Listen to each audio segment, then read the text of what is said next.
It seemed to start as a simple cold. Then authorities thought perhaps it was a standard flu. It wasn't long before it was clear that the world was dealing with something much, much worse.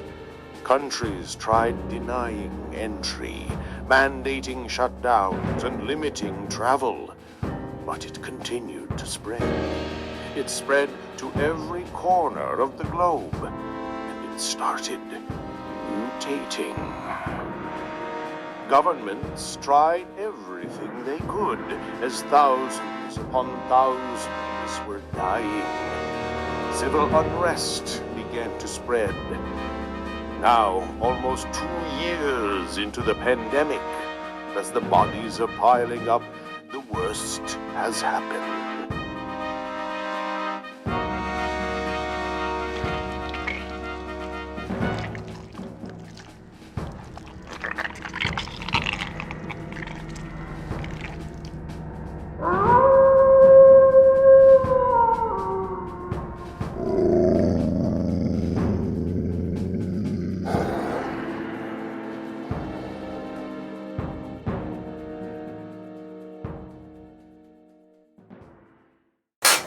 Hello and welcome to the first of the 31 Days of Horror 2021 Toronto After Dark edition. Yes, Toronto After Dark Film Festival is back. Kinda. Yeah, so 2021 has the Toronto After Dark Film Festival, after being off because of COVID, still being kind of off, but they've gone online. Yes, they've set up a streaming version of the festival. It's a lot cheaper, and you get to watch it, right from home. And I will say that we did run into some problems with trying to get the streaming service to work, but eventually we did. So yeah, we did watch. Well, Leslie started watching and then she kind of zoned out because the first film was foreign. So she's not here. I don't even think she paid attention to the film much. But yeah, we are talking about the first film of Toronto After Dark. It's kind of weird because it's streaming. I guess you could technically watch them whenever you wanted to, though they were being released kind of like in order. So you couldn't watch every film of the festival on day one. You could only watch, the films that were for that day. And then, you could watch them later on as well. But, movies that were coming out day two were not available day one. So the first film was called Sweetie, You Won't Believe It, from 2020. Or in its native language, the original title was, I'm gonna butcher this, Zanim Ti Nie Povrish. Yes, and if that sounded like something familiar, the film is Russian, or technically it's from Kazakhstan, to be precise, which was interesting. We don't get too many films of a Russian origin. I think we've had a handful in the past over the last year, however many years I've been going to the damn thing. This film runs just under an hour and a half, roughly an hour 24 minutes, I think. And it is a mix of genres. There's some horror, there's some comedy, there's some dark comedy, there's some action, there's some adventure, there's like a whole bunch of stuff going on in this movie. And I would say mostly on its backbone, it tends to lean towards it's supposed to be a comedy or dark comedy with some action, crime, drama, things going on, but then you throw in, your horror elements, etc., etc. And the film essentially is about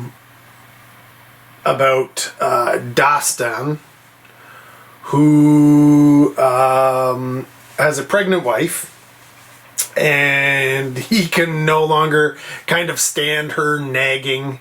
So he and a couple of his goofy buddies, decide that they're going to go off on a fishing trip.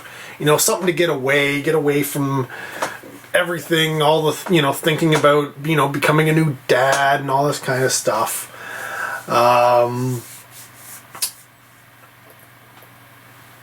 But instead of the peace and quiet that you would get, the tranquility you might get from fishing, or even just the camaraderie you might get of three buddies in a boat, just drinking and hanging out while their rods are in the water type thing. They end up being on the run from the mob. How, you may ask? Well, they see something they're not supposed to see, and end up being chased by, a one-eyed man who, really has a knack for killing his victims in the most painful way, and a bunch of henchmen and all sorts of craziness. And yeah, it's just essentially that. It's a guy dealing with, his home life and the changes that are going there, while at the same time dealing with this whole predicament he's found himself into with the mob, which is why you get the "sweetie, you won't believe it," right? So all this shit is happening to him, and of course, you got wife at home who's just like, why are you late? Blah, blah, blah, blah. Why aren't you here? Why do you have to go fishing? La, la, la, la, la. That kind of stuff, right? Like, so it's this juxtaposition of this dude being like, how the hell did I get myself in this situation type thing. It's directed by Yernar Nurgaliev, who had done 3 films prior, had no genre work under his belt. It's written by also Yernar. This is his first work as a writer. Also written by Alisher Utev, who had 5 previous credits, which were all comedies, so definitely part of his wheelhouse. And it also has a third writer attached to it called Anwar Turzigitov. I butchered that big time, but they've never written anything prior, so not a real big deal. In terms of starring in the film, we've got Danyar Alshinov as Dastan, who had 6 acting credits previously. We've got Aysel Kalieva as Jana, 6 credits previously, including The Legend of Tomiris, which seemed like a war fantasy movie, and I'm going to see if I can track that one down because it looks interesting. We've got Azamat Marklanov as Arman, first role. We've got Yerlan Pribatov as Murat, 1 role prior. We've got Duliga Akmolda as Tarzan. 11 acting credits, including Batir Lar. That was the only thing that seemed kind of genre-ish. We've got Almat Sakatov as Kuka. This is their first role. A lot of people, really no experience in this movie. We've got Rustam Zanyamanov as Petok, as a handful of prior gigs. And we've got Bekaris Akatov as Buzau, their first role. And finally, we've got Yurkabulan Dairov as Kisik. And this is their 10th acting credit, but they were also in Kazakh Khanate Diamond Sword, The Conquest of Siberia, Kazakh Khanate The Golden Throne, and The Legend of Tamiris. So a bunch of like fantasy and action-y type, historical type things going on there for that particular person. And again, all of those movies seem interesting. They seem like something that Wellgo might track down and put out. I'm just saying it. If you happen to be watching Wellgo, those something you might want to look into. There really is a large wealth of untapped Russian cinema out there that really needs to be dug into, if you ask me. It's not all going to be good, but much like this one, it's definitely, there's nothing wrong with plopping down and watching it if you have nothing better to do, because this one is a mixed bag. It is in terms of technical work, it's decently done. I mean, I don't have any problem with necessarily the cinematography or the sound or any of the technical aspects. The writing and the directing are okay. I mean, they're serviceable. There's nothing wrong with them. They do the job well, and even I would say the acting is above par for the most part. Where this seems to fall apart for me personally is I didn't really find it funny, and it goes everywhere. Like there's just too much going on. There's, I don't know, maybe it's a case of lost in translation or something like that. But, and here's the thing. I'm not big into comedies.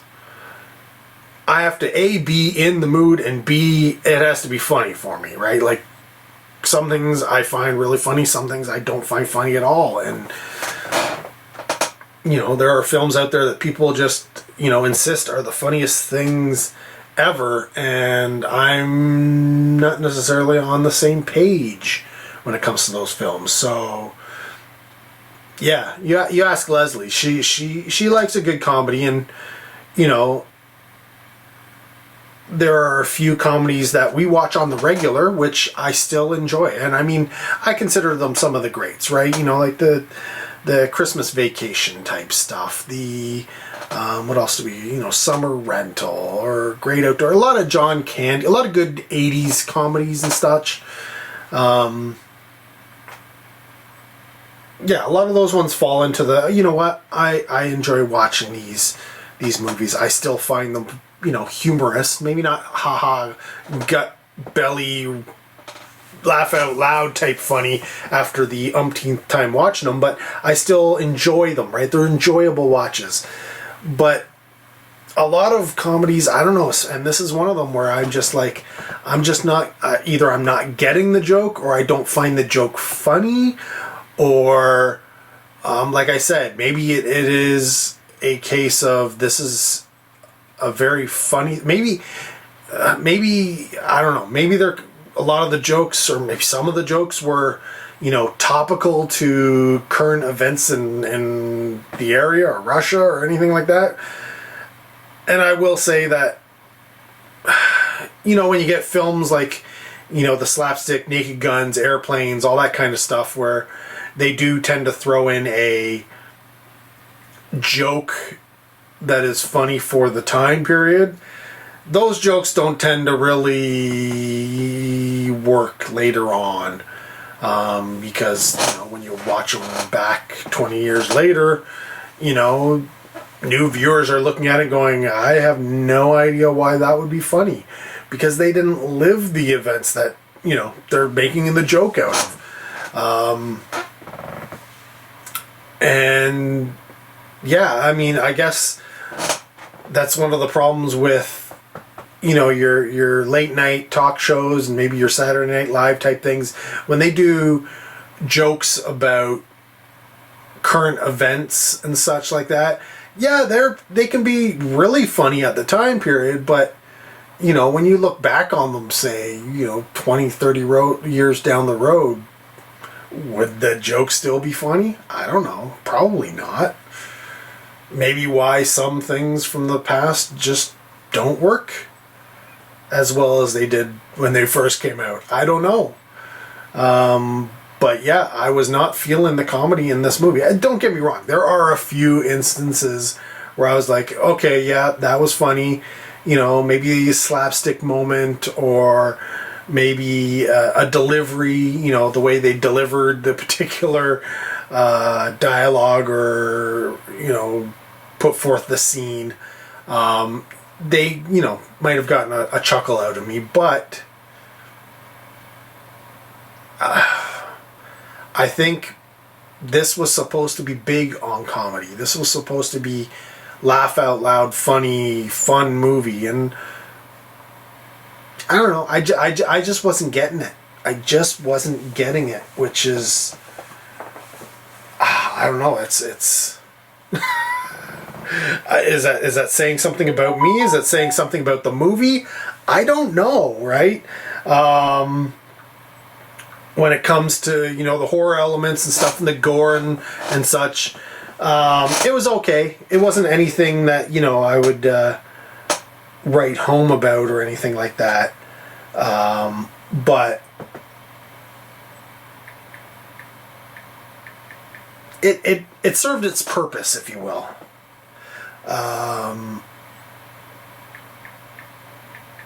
That being said, would I recommend the film?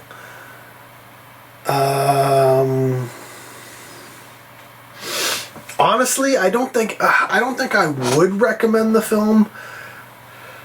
It's not that it's not worth watching. It's just there's better movies out there. If it came across your plate and you had nothing else to watch, then yeah, I mean, sure, go for it. You're not gonna really lose anything. You're not gonna come out of it going, "Oh, I need that time back." Blah, blah, blah. No, yeah, it's something you can watch and it'd be okay, right? I'd give it a 2.5 out of 5. Like, it's right down the middle. Like I said, technically it's there, but in terms of essentially the story and essentially the film as a whole that was being portrayed, I wasn't feeling it. I wasn't feeling it. Which is odd, because I would have thought that, you know, being home, maybe that's what it was, being home watching it instead of being in a theater watching it. Maybe that was the thing. Like, I didn't have the crowd to pull on, right? Like, to get that influence from. Maybe it was that, you know, when you're at home, you have those outside influences. The fact that you can just get up and go to the bathroom whenever you want, that, you know, you do get perhaps distracted by your phone or something like that. I don't know. But yeah, it was a little disappointing for the first film of the festival. I'll just say that. I was hoping for something with a little bit more gusto. But yeah, there will be more Toronto After Dark coverage for the 31 Days of Horror to come. So stay tuned. Till next video, take care. Have a good one.